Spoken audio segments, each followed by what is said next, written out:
Sejam bem-vindos ao canal Narrativas Ocultas. Vamos assistir ao nosso vídeo.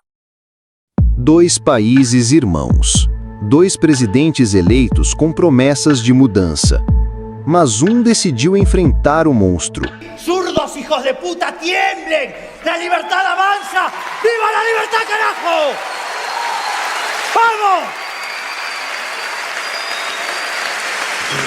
¡Vamos! O outro alimentá-lo. A reunir a família no domingo e nós vamos fazer um churrasquinho. E nós vamos comer uma fatia de picanha com uma gordurinha passada na farinha e tomar uma porra de uma cerveja gelada. Bicho, o povo entra em delírio. Este é o contraste entre Javier Milei e Luiz Inácio Lula da Silva. Um escolheu a coragem, o outro o populismo disfarçado de compaixão. Hoje você vai entender por que o argentino chamado de louco está salvando o seu país, enquanto o Brasil de Lula caminha lentamente para o abismo. E prepare-se, porque a verdade nesse caso dói.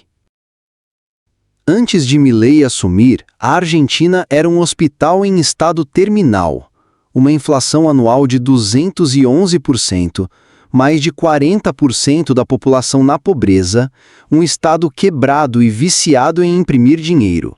O peso argentino valia menos a cada semana.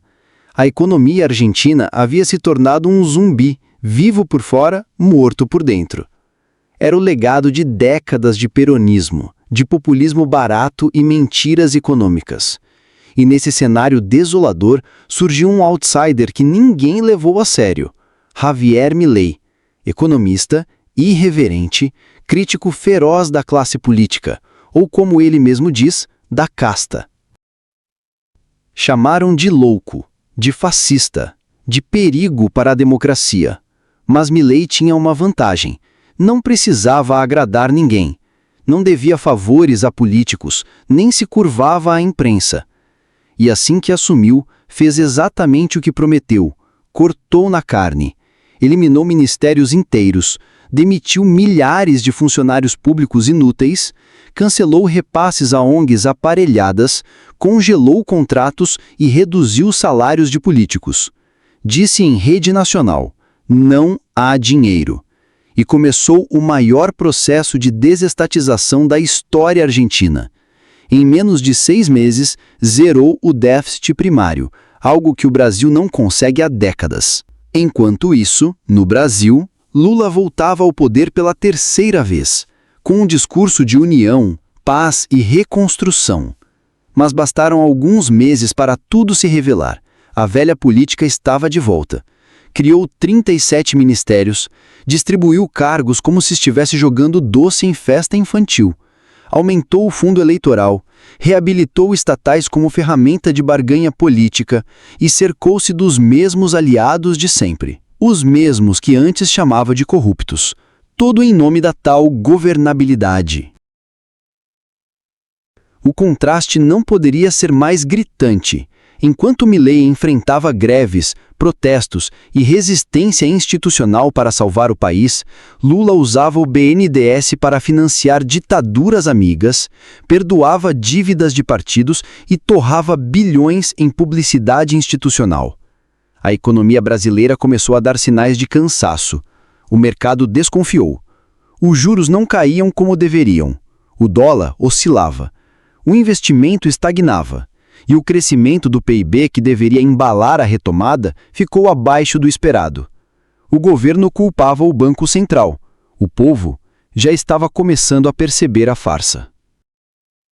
Milei, por outro lado, sabia que não havia solução mágica. Disse alto e claro: não há almoço grátis. Ele entendia que o Estado não gera riqueza, só consome. Por isso, reduziu sua presença, privatizou onde era possível, cortou gastos absurdos e enfrentou os sindicatos com firmeza. E mesmo com toda a gritaria, a inflação começou a cair. A confiança do investidor voltou, a bolsa subiu. A Argentina, que por décadas foi exemplo de colapso econômico, finalmente dava sinais reais de recuperação. Mas a imprensa brasileira, curiosamente, preferia ignorar isso. Continuava pintando Milei como um monstro e Lula como um estadista. A diferença? Milei cortou verbas publicitárias para veículos de comunicação. Lula, não. Milei desafiou a narrativa dominante. Lula se aliou a ela. E quem se beneficia desse arranjo? Não é o povo, com certeza. É o sistema. É a casta. É o mecanismo. Enquanto o argentino comprava briga com os privilégios, Lula os alimentava. No Brasil, políticos vivem como reis. Auxílio moradia, carro oficial, pensões generosas, salários imorais, tudo bancado pelo contribuinte.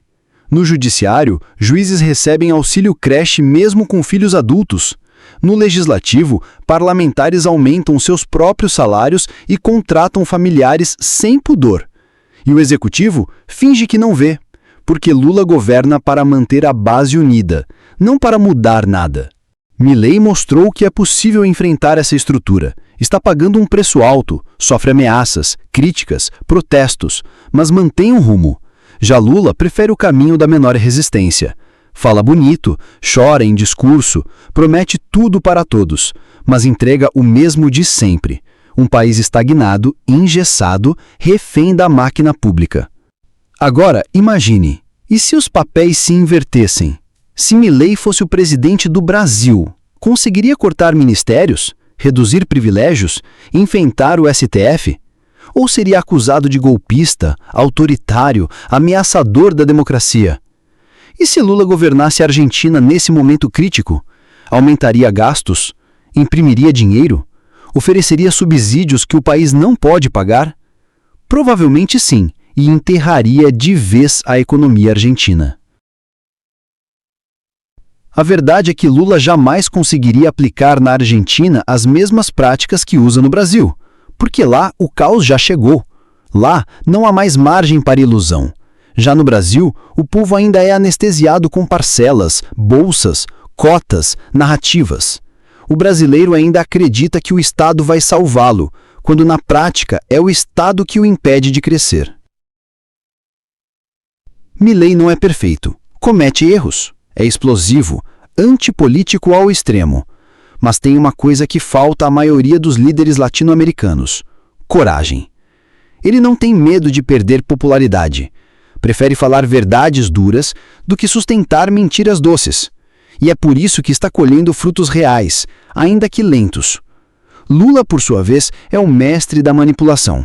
Domina a arte do discurso, mas foge do confronto real com os problemas do país. Prefere tapar buracos com dinheiro dos impostos, em vez de reformar as estruturas que causam esses buracos. Ele é um político clássico. Milei é uma ruptura. No fim das contas, a escolha que se apresenta é simples. Você prefere um presidente que diz o que você quer ouvir, mas empurra o país para o fundo? Ou um que diz o que você odeia, mas tenta salvá-lo de verdade? O Brasil ainda não entendeu que a hora da verdade está chegando, e ela pode ser dolorosa. A Argentina já começou a encarar a realidade, com medo, com dor, com sacrifícios, mas com esperança. No Brasil, ainda há quem acredite que discursos salvam, que carisma resolve, que picanha e cervejinha são políticas públicas. Se o Brasil quiser um futuro digno, vai precisar de um Milei, e não de um outro Lula. Vai precisar de verdade, de cortes, de coragem, porque o tempo da ilusão está acabando.